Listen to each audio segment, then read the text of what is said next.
So throughout the year, we've given you a list of strong acids and just told you to memorize those because those are strong and others are weak. And we just reminded ourselves of that and looked at some other features. To explain why, it comes down to how well does that hydrogen ion stick to the anion that it's with? Does it want to stay with it, or is it more stable when it is apart? And there's a couple different factors that all come down to the structure of the molecules themselves, or either the acid when bonded or the ionized anion with the hydrogen ion. So one of the first factors is the polarity of the bond. How big the difference in electronegativity or how strongly the electrons are pulled one way or another.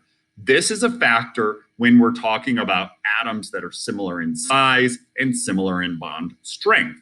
So the more polar it is, the more likely it is that that anion is going to be stable when it's by itself. So as we go across here from nitrogen to oxygen to fluorine, the anion or the nonmetal has a bigger and bigger electronegativity, meaning that it pulls electrons to itself more strongly. So that fluorine is more likely to be stable with the extra electrons than an oxygen or a nitrogen would be. That's why HF ends up as an acid.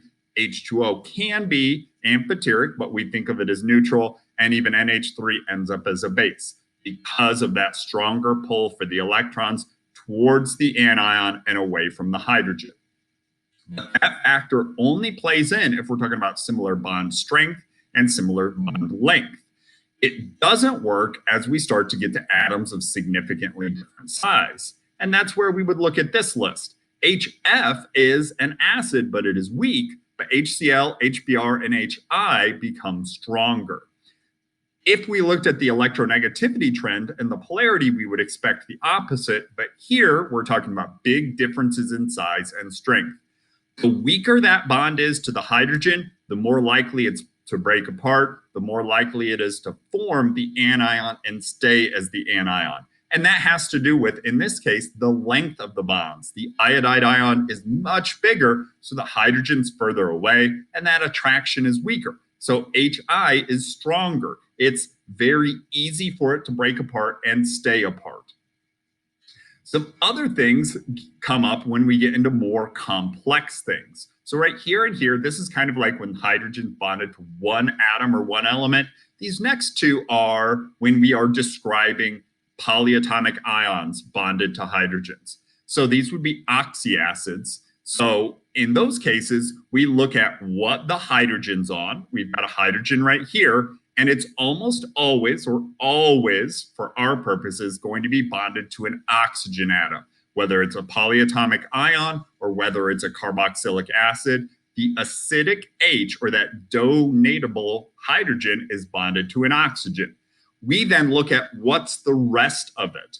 Here, the more electronegative the next element is, and these are those same electronegativity values that we would think about up there, the better that thing is at pulling electrons towards itself. So we have electrons being pulled this way a little bit more, and a little bit more.